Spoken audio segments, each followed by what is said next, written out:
Houve um ataque contra a Igreja Católica em Gabu, em que os símbolos da igreja foram destruídos. Não houve nenhum furto, nenhum roubo, mas propositadamente os atacantes decidiram invadir, violar as portas da igreja e destruir os símbolos religiosos. Portanto, isso é preocupante, é um comportamento extremista e violento. Também nós tivemos outros casos em que aqui em Bissau um edifício estava a ser construído num parque chamado Mbatonha, em que houve mensagens e insultos religiosos contra a comunidade muçulmana. Tivemos no ano passado casos de ataques contra locais de culto da religião tradicional, para além de discursos políticos que promovem o ódio. As pessoas não querem os muçulmanos no poder, as pessoas estão contra os muçulmanos, portanto, ou as pessoas são contra uma determinada etnia para estar nas esferas do poder. Portanto, esses tipos de discursos são discursos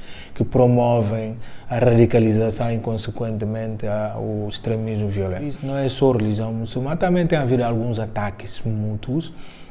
Por exemplo, uma rádio aqui de uma igreja evangélica, a Rádio Luz, qualquer coisa, tem feito programas radiofónicos extremamente ofensivos, não só à Igreja Católica, mas também à comunidade muçulmana. A Guiné-Bissau está situada numa sub-região, a África Ocidental, é uma sub-região profundamente afetada com os fenómenos de radicalização e extremismo violento, tendo em consideração vários fatores, nomeadamente migração. O espaço CDAO vigora o princípio fundamental de livre circulação de pessoas e bens. Esses fatores migratórios acabam por influenciar a nossa cultura, o nosso modo de viver, e isso acaba por ter repercussões negativas no nosso país. Ou seja, a Guiné-Bissau é um país, foi e continua a ser em certo ponto um país considerado uma profunda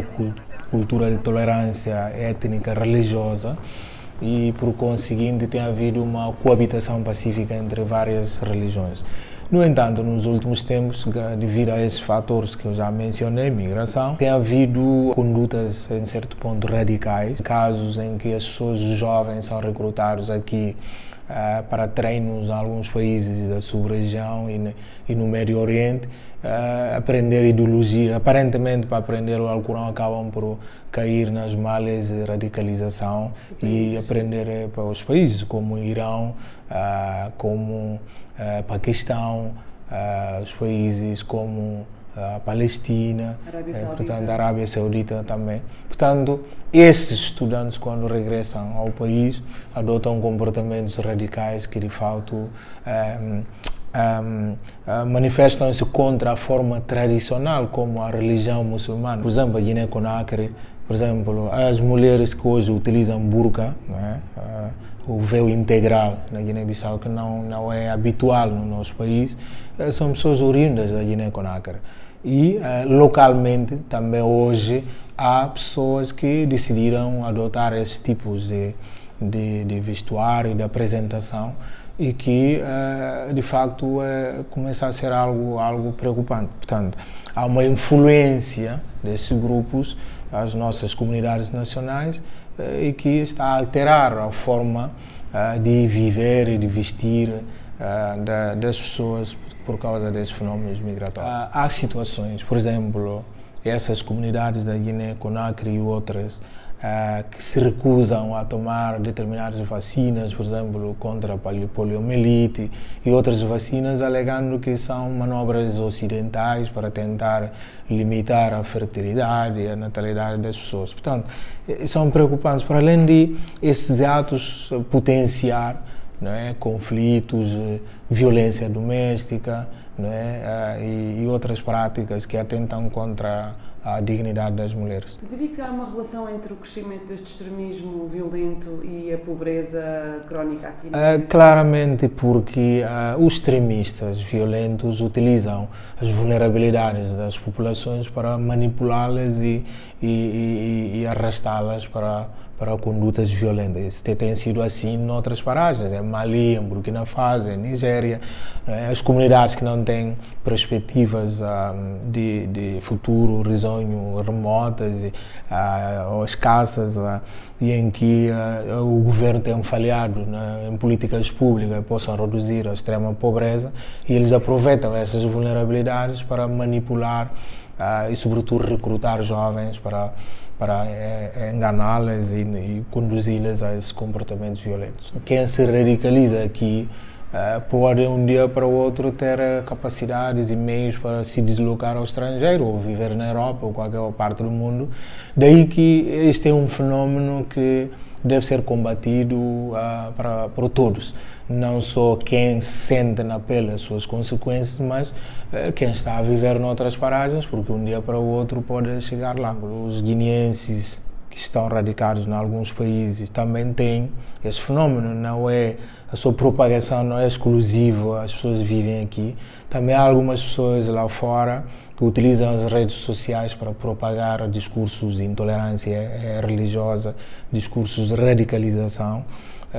Por exemplo, há imames, há jovens animistas noutras paragens que todos os dias divulgam discursos contra as religiões monoteístas, dizendo que são religiões os ocidentais, querem manipular a consciência das pessoas, que essas religiões são falsas, devem ser abandonadas.